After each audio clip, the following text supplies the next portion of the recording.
Je ne comprenais pas, tous me répondirent, donc t'es nouveau? Voilà.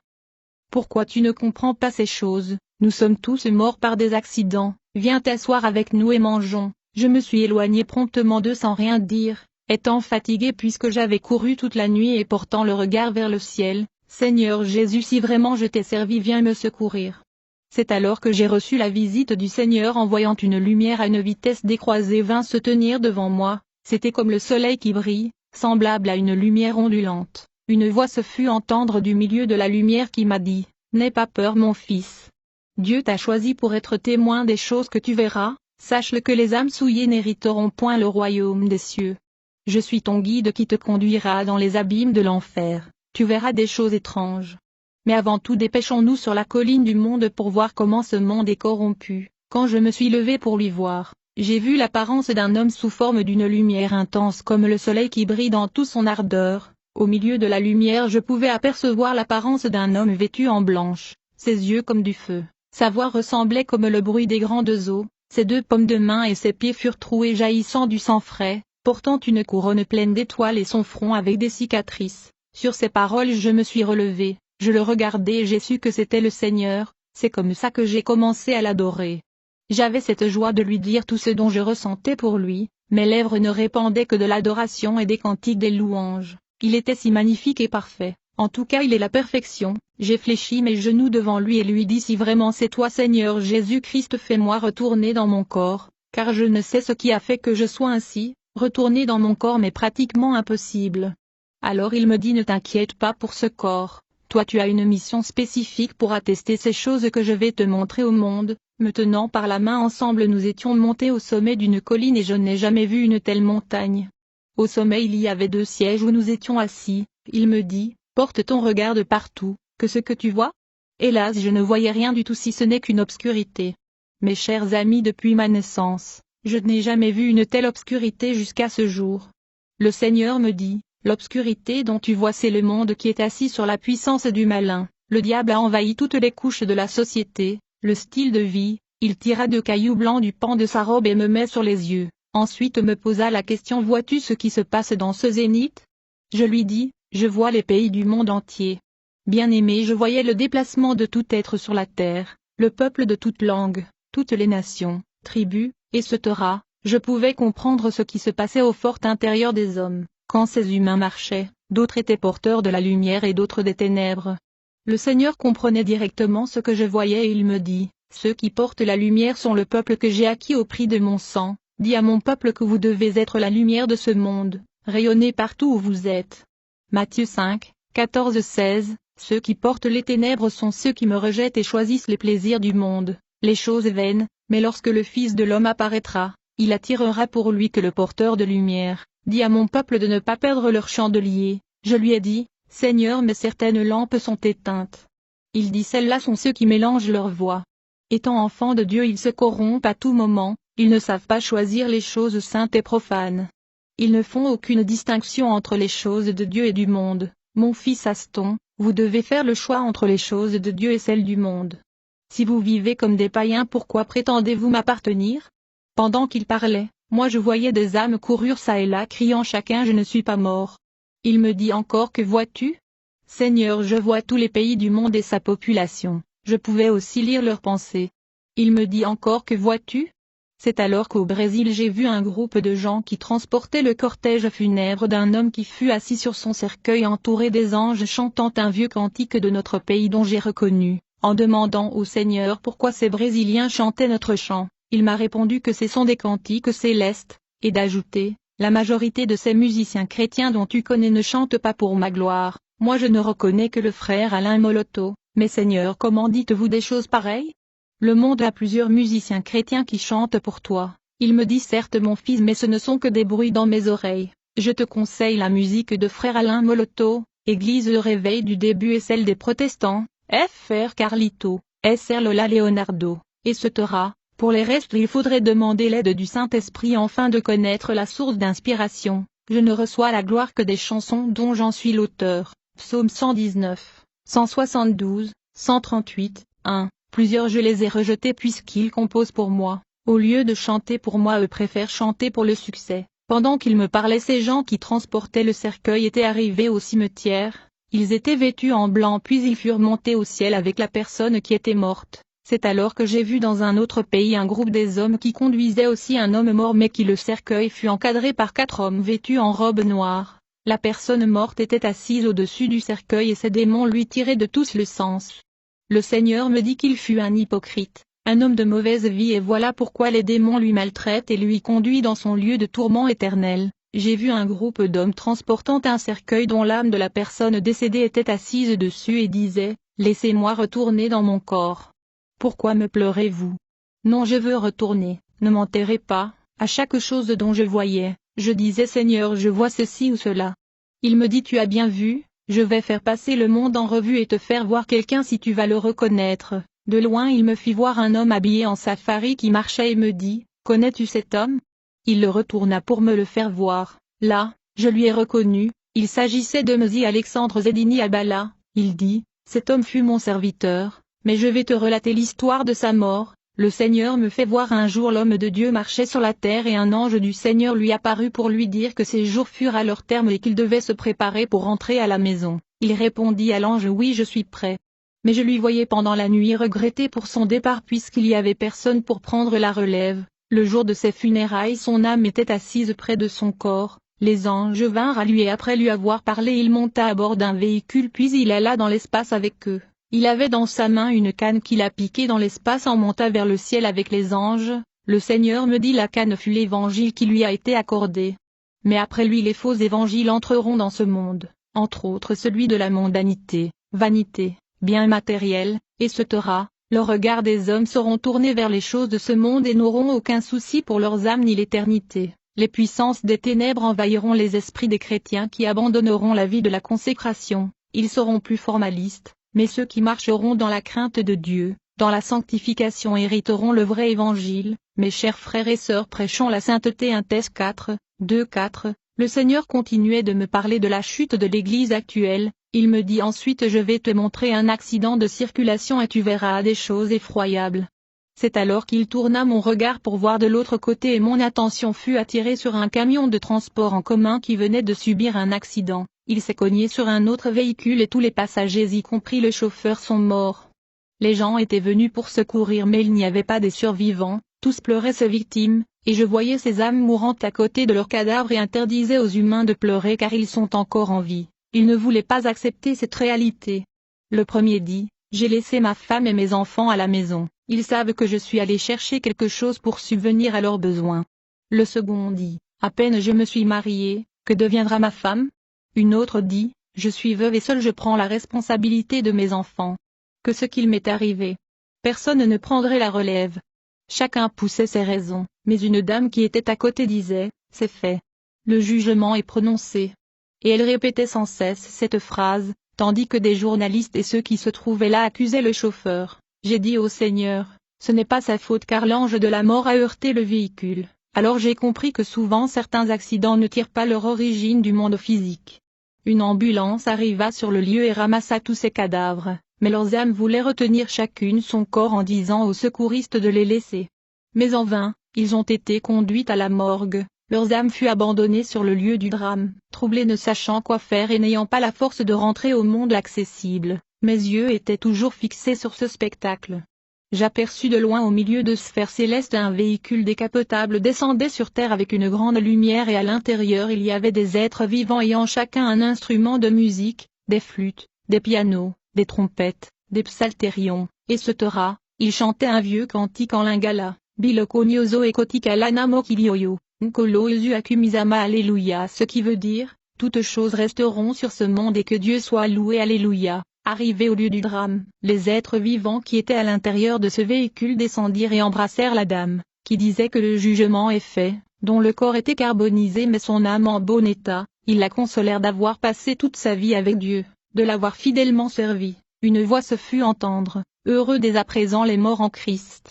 On le fut monté au bord du véhicule et on l'escorta au ciel. Ceux qui restèrent furent étonnés de ne pas être choisis et prirent la fuite en errance. Mon âme fut remplie de chagrin. Je dis Seigneur, pourquoi les autres sont-ils restés? Il me sait parce qu'ils n'avaient pas le sceau de Dieu. L'Éternel n'attire que ceux qui lui appartiennent. Après une demi-heure un autre véhicule différent du premier, descendit encore du ciel, il avait une couleur noire grisâtre, à l'intérieur j'ai vu des anges furieux tout noirs ayant des ailes cassées, un regard ambigu avec des cantiques profanes et des prétendues chansons chrétiennes. Ils dégageaient l'obscurité et ces cantiques apportaient la malédiction sur terre. Le véhicule se posa sur le lieu du drame, ils avaient des vases et ramassèrent le sang versé sur ce lieu. Jésus me dit, tu vois ces vengeurs du sang, ce sont des démons du royaume 999, le sang de tout homme est redemandé. Je dis Seigneur, que signifie ce royaume 999 ? Mon fils, dit le Seigneur, Satan détient sous son autorité des divers royaumes qui sont soutenus 5 autres royaumes influents. 1. Le royaume 333 il est gouverné par la jalousie, la haine, les faux témoignages, les rancunes, l'envie, les désirs sexuels, etc. Quand un homme est possédé par ces choses le diable met sa marque et 333 pour prouver son appartenance. Les sorciers y font partie. 2. Le royaume 555 il opère dans le domaine ménager et alimentaire, il soutient la productivité des aliments dans le monde entier, ils vont, les démons, dans des champs pour envoûter des potages, des animaux dans les élevages, ensorceler l'eau potable, etc. Ô mes chers amis, sanctifiez toujours vos nourritures et tout ce dont vous utilisez car ce royaume contrôle l'utilisation des choses. 3. Le royaume 666 un royaume mystère révélé dans l'Apocalypse 13. 4. Le royaume 777 royaume de la gouvernance, du pouvoir de la gestion, c'est ici que les grands de cette terre tirent leur force. Des musiciens profanes et chrétiens, des politiciens, etc., tous ceux qui veulent exercer une autorité sur terre. Ce royaume est courtisé par plusieurs personnes. 5. Le royaume 999 royaume des génies et des savants. Pour les inventions des choses, souvent ce qu'on appelle l'intelligence artificielle, il soutient le développement, l'économie, la civilisation moderne, la technologie, l'éducation, etc.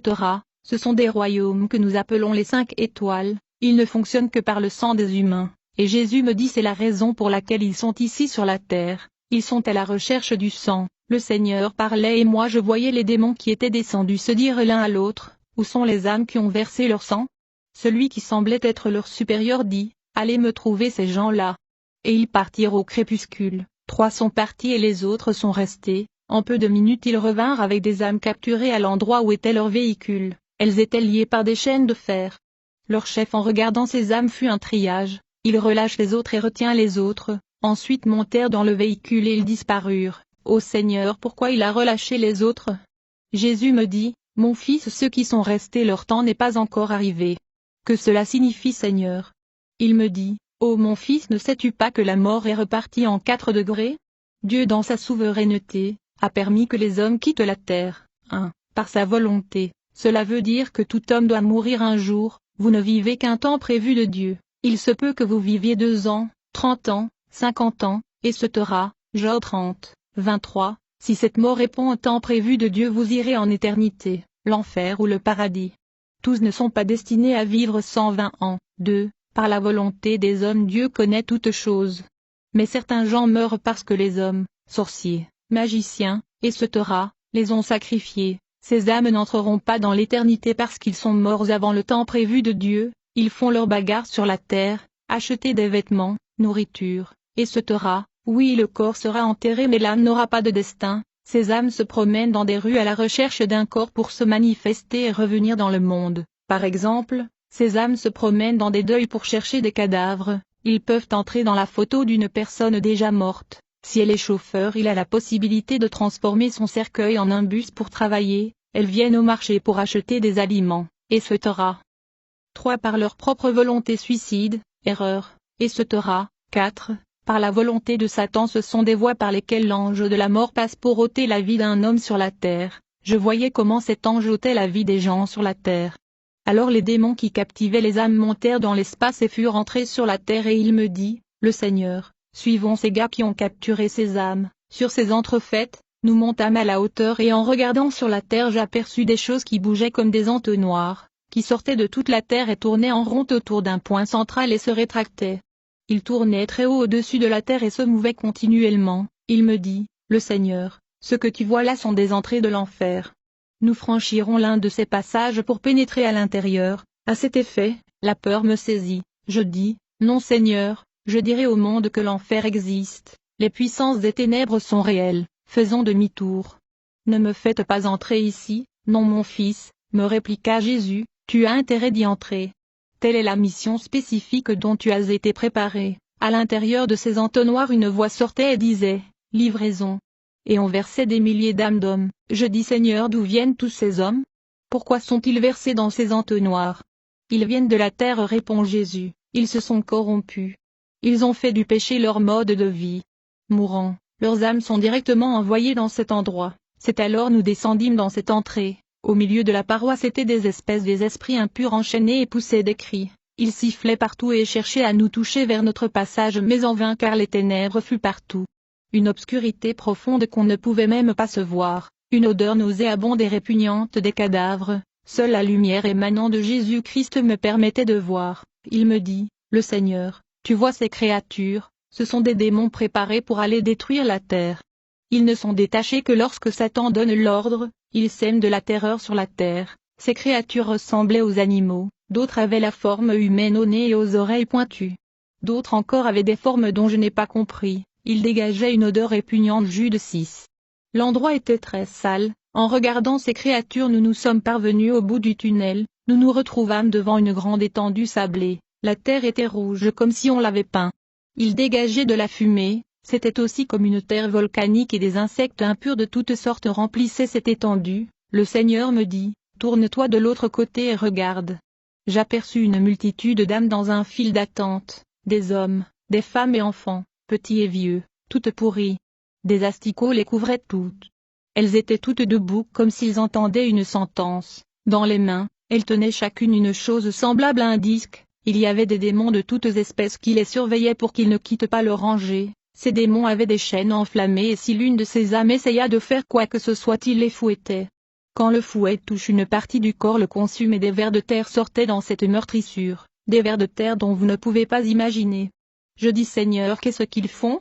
Il me dit, lorsque les âmes arrivent ici, on vérifie d'abord leur nom et les choses qu'ils ont fait sur la terre afin de le mettre dans leur séjour sous les faits commis. Sur ces paroles, nous parvînmes au début du rangée. Devant eux il y avait un démon assis sur un siège, une table dressée et sur laquelle il y avait des livres dont au-dessus était mentionné livre des morts. Ce démon portait une robe bleue, sur son front était écrit Michael, à sa proximité un écran géant qui diffusait des images des condamnations, des actes dont les hommes ont commis sur la terre. Le Seigneur me dit, c'est ici que passe le premier jugement de reproche de conscience. Le démon que tu vois devant est mandaté pour exposer chacun devant ses responsabilités afin d'établir la condamnation. Il relie la sentence promulguée afin que chaque âme soit tenue coupable. Le CD dont chaque âme détient c'est un testament de l'existence. Je demande à Dieu, que cela signifie? Il me répond, avant qu'un homme soit né, Dieu appelle son esprit et lui donne un testament, CD, de l'existence dans lequel Dieu lui dit tout ce qu'il fera sur la terre dès son année jusqu'au dernier jour de sa vie. Alors une fois arrivé, tout ce que la personne fait est écrit à l'intérieur de CD et après sa mort c'est ça qui témoignera ou dévoilera ses œuvres. Ce démon Michael appela la première personne, ressemblait à un enfant de 9 ans. Il pleurait son père et sa mère disant, « Pourquoi m'avez-vous laissé?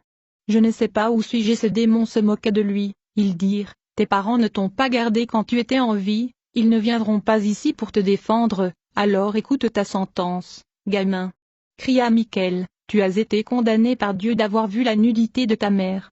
Celui qui exerce le jugement sur toute créature t'a rendu ainsi coupable selon ses lois et ses principes. » Le jeune petit réfutait et un démon qui se tenait à son côté lui accusait à son tour. Psaume 109, 6-7. C'est ainsi que Michael donna l'ordre de retirer le CD sur la main de l'enfant pour l'introduire dans cet écran géant, testament de l'existence. Le disque fut introduit et décrit les actions méchantes de cet enfant. Parmi ses condamnations, voici l'une. Un jour sa mère prenait son bain et subitement son téléphone a sonné. L'enfant le prit pour l'amener à sa mère et celle-ci a ouvert la porte juste quelques centimètres pour prendre l'appareil. L'enfant glissa, la porte s'ouvre dans son entièreté et il vit la nudité de sa maman. Voilà pourquoi après sa mort cet enfant fut jeté en enfer. La deuxième sentence était d'une femme âgée qui tenait à sa main un brasero qui criait justice. On regardait à la télévision. L'acte de sa condamnation était entre autres le fait d'avoir utilisé une chose d'autrui brasero, sans l'autorisation du propriétaire. La troisième, une jeune fille qui empruntait des saucisses auprès de sa grande sœur et n'apurait pas ses dettes. Après sa mort des saucisses criaient justice. La quatrième, Une femme mariée qui avait des amants et 7 sexes d'hommes était collée à son vagin qui criait justice. Arrivé le tour d'un jeune garçon qui tenait un récipient rempli des caleçons et des soutiens qui réclamaient à leur tour que la justice soit faite. La télévision révéla qu'un jour dans la parcelle tout le monde était absent et sur le sèche-linge il y avait des caleçons et des soutiens. Vers 16h le ciel s'obscurcit et la pluie tomba. Alors le jeune homme se précipita pour enlever tous ses caleçons et soutiens. Il les met dans un seau, les garda chez lui, comme c'étaient des vêtements de sexe opposé, des filles, il ne devait pas les toucher. Telle fut sa condamnation, âpre lui, c'était un homme qui fut couvert de sang qui provenait d'un vagin d'une femme attachée sur son joug et qui criait justice.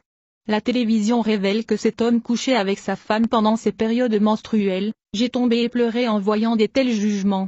Mes chers amis, l'essence de Dieu est inconnaissable et transcende l'intelligence humaine. J'ai dit, Seigneur Jésus, tel est le jugement. Il me dit, tout ce que vous faites sera dévoilé le jour du jugement. Et ces âmes étaient jetées dans les abîmes de l'enfer. Dans ce lieu j'ai vu des célébrités. Après le jugement de ce grand célèbre vint le tour d'un musicien chrétien qui faisait aussi sa résistance, mais lorsque ses actes furent dévoilés à la télévision, il ne pouvait les nier.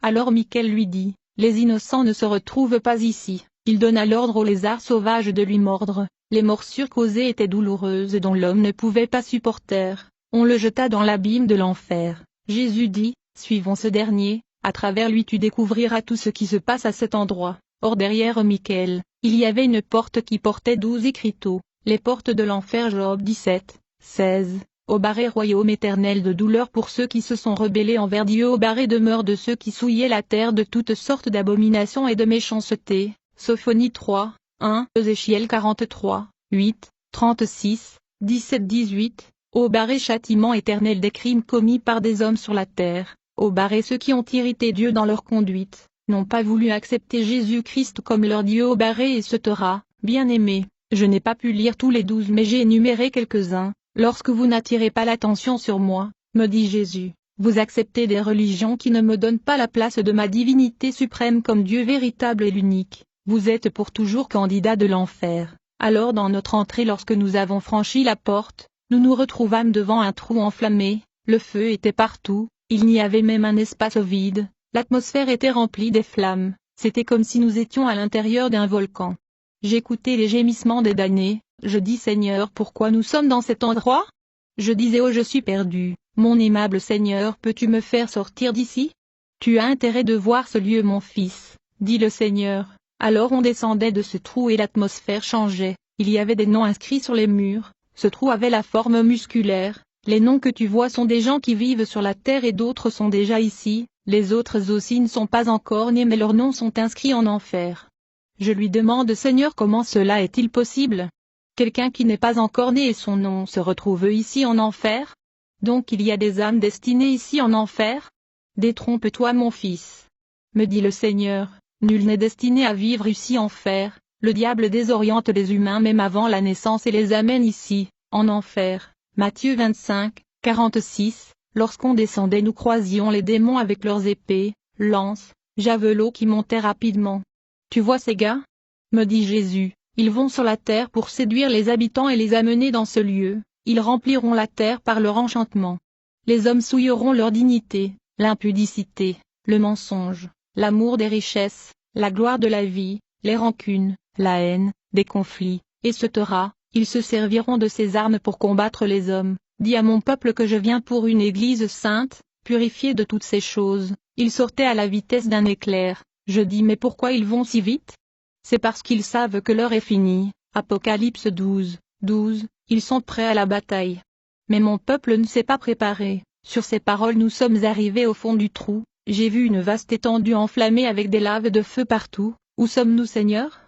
Nous sommes dans la réception de l'enfer.